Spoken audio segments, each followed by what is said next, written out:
So this is what actually happened. See, after 1909 reforms, Indian leadership, they expected much better constitutional reforms by the British. But I would say that 1919 reforms or these Montfort reforms, it made the Indian ministers of British India, I would say that was the biggest ever episode of the sovereignization of the Indian ministers happened during these constitutional reforms. You imagine, you think about it. Suppose Indian minister is, an Indian minister, he is the head of a department, education department or agriculture department. He has only responsibility and no authorities here. Provincial diarchy. You see, provincial diarchy is something which give you only responsibility and no authority. Provincial subjects divided into transferred and reserved subjects. Only the responsible departments or responsibility given to Indian ministers. Authority is vested with the British Viceroy, British governors.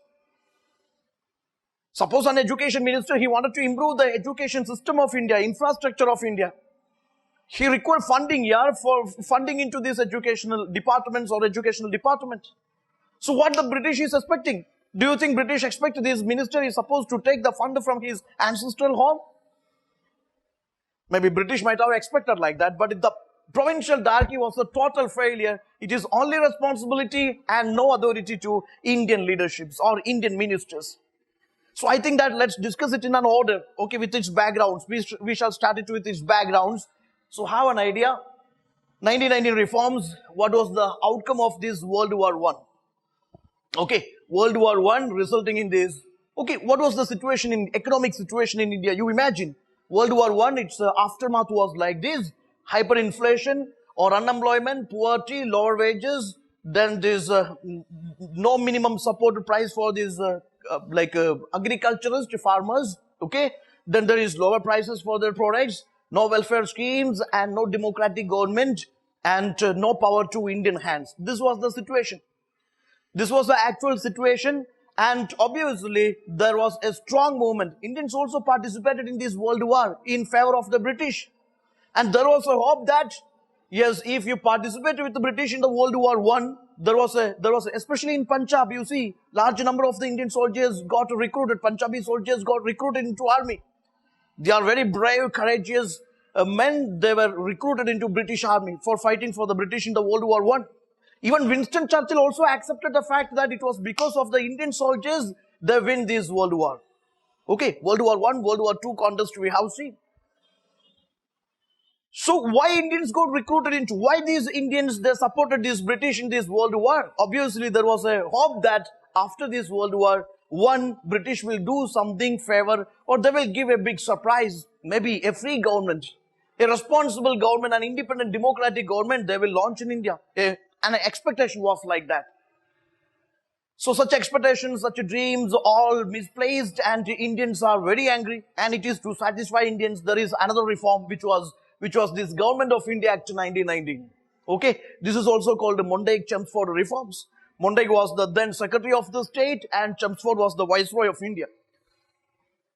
Background was like this. I told you, yes, World War I and its consequences made Indians totally disappointed. Then there was always a hope for democratic reforms. That's not happened. Then the separate electorate of 1909, which we discussed, okay, that communal awards, it was totally disappointing for Indians, for different social classes and national leaderships. Then see, the demand for responsible government for Indians, that is never materialized. In this context, obviously, this is to satisfy Indians, British introduced, as per Montfort reforms, Montague-Chelmsford reforms, they introduced another act which is known as Government of India Act 1919. Yes, when it comes to Government of India Act 1919, features are like this. First important thing you notice that, yes, provincial diarchy.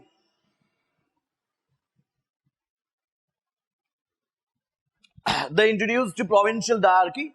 Provincial diarchy, I told you that the provincial subjects, there is clear demarcation of central subjects and provincial subjects. Okay, central subjects and provincial subjects. Okay, division of power. Now this is provincial subjects further divided. That is like reserved subjects and transferred subjects. Reserved subjects, this is under the Viceroy or under the Governor. Okay, this is under the provincial governor who happened to be a British. Okay, the provincial reserved subjects, this is under the governor and his members from his council. Transferred subjects, nominally head is the governor and it is to Indian ministers, transferred to Indian ministers.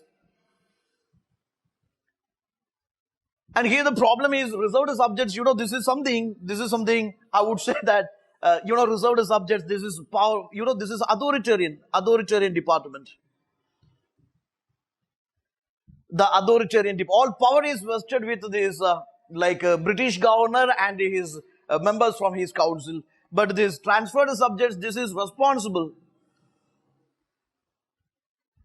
Responsible departments that goes to Indian ministers without authority. Even they don't have the control over the fund also. And the decisions can be overruled by the governor. Governor enjoys a veto power over the decisions of these departmental ministers. Okay. So the provincial subjects divided as reserved subjects and transferred subjects. Reserved subjects are authoritarian departments or authoritarian government. Transferred subjects, responsible government. So transferred subjects, as it is shown, education, local self-government, public health, sanitation, agriculture, industries, then there's public entertainment. All these happen to be transferred subjects where you require funding for its infrastructural build-up or for its development you require funding. These are responsible departments. And the income-coming departments, you can see land revenue, famine relief, police, law and order, mines, motor vehicles, all powerful departments, all power and the finance that is with the governor and his council members. So this division was provincial diarchy. It was a defective system. Okay. The governor and elected ministers, they happen to be the head of the transferred subjects. The governor and his executive council members, without responsibility, they are head of these reserved subjects. Now, this is one of the biggest feature of this Government of India Act 1919. Provincial diarchy was a defective system. You see, dual government in the same place, dual provincial administration, one authoritarian government and to one transferred or maybe responsible government. How can they function simultaneously without clashing each other? Okay, it was not a practical thing and provincial diarchy was a failure. Also, this act introduced central bicameralism. Okay, there's a central, what is called a parliament divided, like a council of state, upper house and this lower house. Okay, so central bicameralism introduced under this act. And in fact, this question is asked in your GS1 mains and it was asked in history optional also. For example, what was the national leadership? Okay, national leadership and the response to this provincial diarchy. Or they asked the question like why this diarchy was a failure? Why diarchy was a failure? Why diarchy was a failure? Or what all the salient features of this Government of India Act 1919? Okay. Or you can expect the questions like this. What was the background behind this launching of this enactment of Government of India Act 1935? Obviously, the shortcomings or maybe demerits of 1919 Act largely responsible for, yes, next appointment of that statutory commissions, or already there is a provision. And this is to rectify the demerits or disadvantages of 1919 Act. Then comes Government of India Act 1935. It also had so many issues. In fact, Indian Constitution is the structural portions taken from Government of India Act 1935. Now here, why this diarchy was a failure? Governor had overriding financial powers. Ministers did not have full power over the departments. Allocation of fund to the departments, obviously, that is as per governor's discretion. Interaction between reserved and transferred subjects was difficult. For example, you see agriculture, if suppose agriculture is a transferred subject, irrigation is a, reserved subject. Okay, how this transaction will be possible? So, interaction between reserved and transferred subjects was difficult. Distinction between the two sections were faulty. Collective responsibility of ministers were absent. I mean, these departmental ministers, Indian ministers, individually answerable to this legislative council. Collective responsibility is absent. Governor interfered into transferred subjects. So transferred subjects and the departmental ministers, when they take decisions, that decisions can be overruled by this governor. So this diarchy was a total failure. In fact, these points you have to bring into your answer. If it is history optional, GS1, why this diarchy was a failure? Obviously, these points you have to bring into your answer. Okay. This is also a previous year question. Monday Chelmsford proposals were related to what? Whether it is social reforms, education reforms, or reforms in police administration or constitutional reforms. So constitutional reforms, very, very important for you, right from Regulating Act 1773, Pitt's India Act 1784, then this 1813 Charter Act, 1833 Charter Act, then this 1853, 1858, Government of India Act 1858, then Indian Council Act 1861, 92, 1909, 1919, 1935. All these constitutional reforms during this British rule in India, very, very important for you.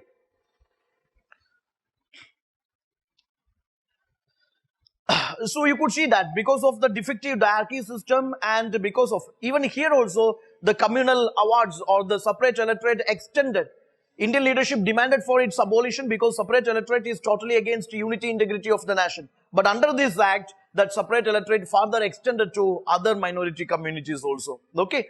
Now here, the national leadership, Indian National Congress, etc., totally disappointed with this act. So they rejected this act. But some leaders, they accepted this act. They left to the Congress. They formed a new federation, which is Indian Liberal Federation. Okay. Also, other features of this act, you please take care.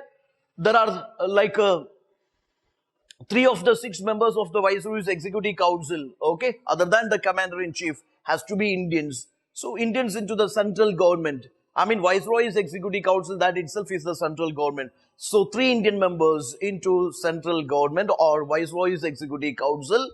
Then the communal representation, separate electorate that is extended, that further provided for Sikh, Indian Christians, Anglo-Indians, etc. Then it granted franchise to limited number of people. I mean, universal adult franchise is not introduced here. It further extended to limited number of people. It is based on property, tax, education. Some qualification criteria also there, which you take care.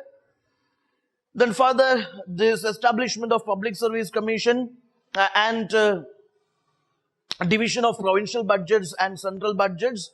Okay, and it provided for the appointment of this statutory commission to inquire into working of this act, etc. That commission was the Simon Commission that was rejected, that was boycotted by Indian national leadership when it arrived in India. Reason for its rejection, definitely no Indian members were there in the council or commission to discuss or to propose the future constitution of India. Okay. So anyway, you just go through the features. Why I am saying this? Because UPSC will interchange the provisions of 1909 Act and the provisions of 1919, provisions of 1935. They will interchange and they may confuse you. So these 3 acts are very, very important for your prelims and mains and for your optional. Okay, 1909, 1919 and 1935 acts. Some defects of this act was no central responsible government. Okay, provincial diarchy, some sort of provincial diarchy introduced in the provinces only. Separate electorate that extended. Diarchy that was introduced in the provinces, which is a defective system, failure system. Benevolent despotism continued. Then again, Indian ministers' election to legislatures, it was not, we cannot say that a full-fledged, based on universal adult franchise, not a full-fledged direct election introduced. Okay. Then say Indian ministers, they are into departments, but they are with only responsibility and no authority. When Congress leaders contempt Monday Chelmsford report, many moderates left the party to form what? Swarajya Party, Indian Freedom Party, Independence Federation of India, Indian Liberal Federation, which we discussed. Okay. So just to take care what all these important features of this act. Okay, and what all its merits, demerits, what all its limitations, what all its failure, which you have to focus upon. Okay.